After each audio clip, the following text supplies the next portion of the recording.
Today on the church calendar is the feast of St. Peter and St. Paul.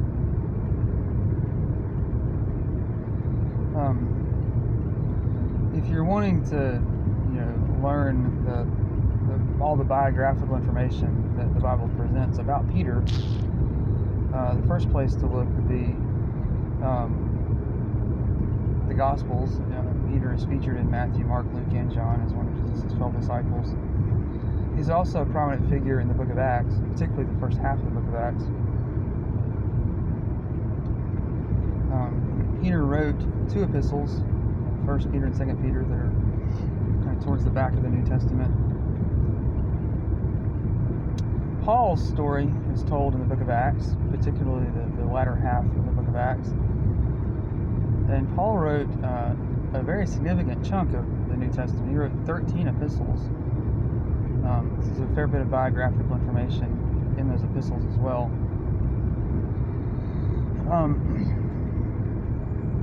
People, have discussed over the years why historically Peter and Paul are celebrated together on the same feast day.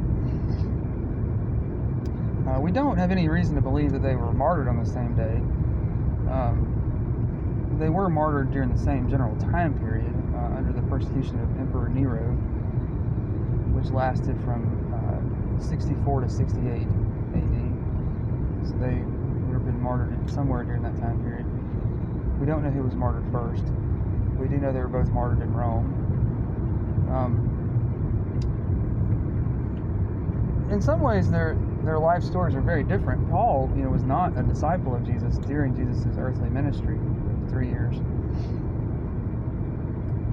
Paul described himself later as an apostle born out of due season, which means he was a latecomer. He encountered the risen Christ long after the rest of the disciples saw him. And Paul, had begun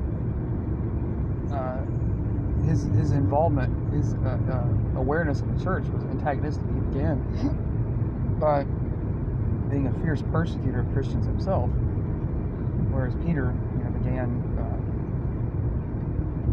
building the church through the preaching of the gospel. Peter is remembered for preaching the very first gospel sermon ever in the book of Acts, the day of Pentecost, and the Holy Spirit was poured out upon the apostles. So, it may look like, Peter and Paul had very different stories, and they did. But what I want to draw attention to in this video is the similarities between Peter and Paul. Peter and Paul both had a profound experience of the grace of God, and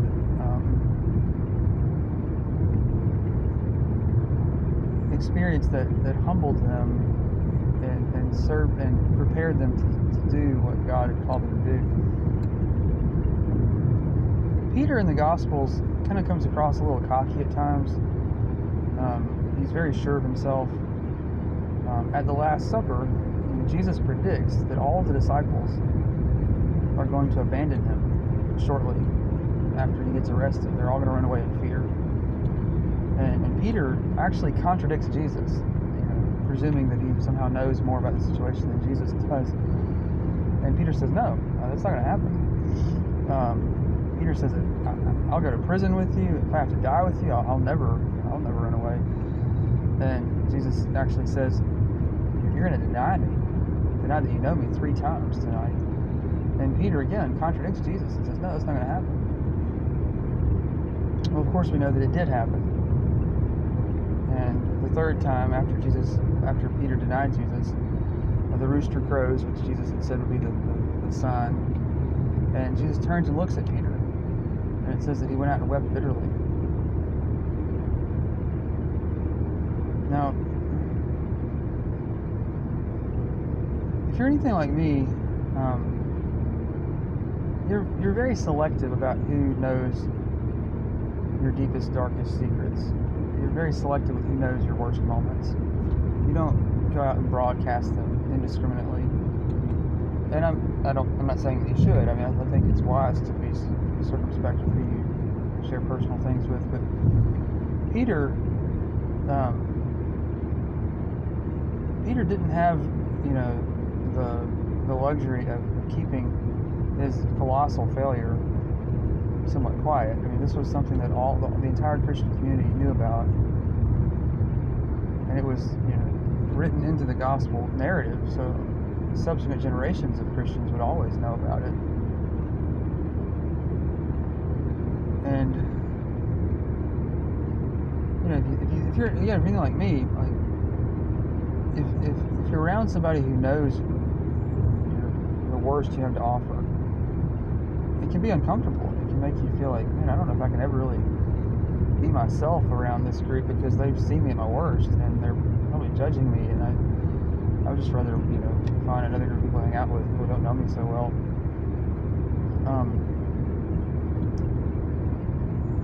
Peter, you would think, after this colossal failure, would have spent just the rest of his days living in shame. Like, oh my goodness, I'm a scoundrel. I can't believe I failed so miserably. And he probably would have continued living in that kind of self-reproach and shame had it not been for his meeting with Jesus after Jesus rose from the dead. Jesus publicly forgave Peter, publicly restored Peter to ministry. That's what we can read about that in John 21. And after Judas betrayed Jesus, Judas went and hung himself. And if you're looking at it from a purely human perspective, what Judas did makes perfect sense. Well, once you've done something that bad, well, I mean, it's natural to feel like there's no rebounding from it. It's natural to think, well, I might as well just throw in the towel. And I think that's what Judas thought. He thought, there's no coming back from this. So ending it all is the only thing that makes sense. And honestly, that response makes more sense to me, humanly speaking, than Peter's story. Because Peter, instead of, killing himself in despair, dared to believe that he really was, in fact, forgiven. And forgiven not with an asterisk beside his name, reminding God forevermore that he was kind of a second-tier disciple, but truly forgiven. I don't think that Jesus ever brought up Peter's denial again after this public restoration, because there was no need to bring it up again. It was forgiven.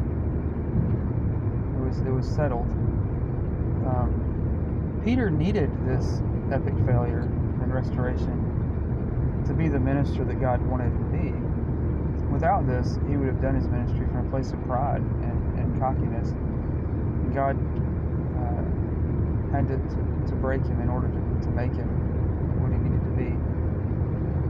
And a similar thing is true of Paul. I mean, Paul's background was very publicly known.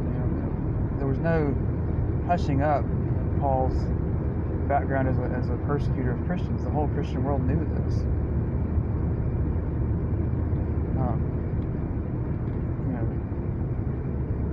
And when Paul met Jesus on the road to Damascus, again, Jesus claimed Paul for himself. Jesus didn't give Paul a to-do list of things he had to go out and perform in hopes of, making the cut. He was claimed by Jesus right there on the road. He was forgiven by Jesus right there on the road. And Paul could speak very openly and candidly about his very sinful past.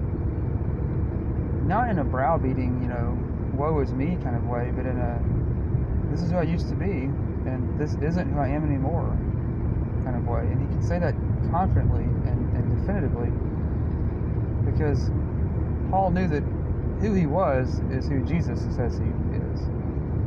Even he didn't have the right to define himself. Jesus is the one who defines who we are.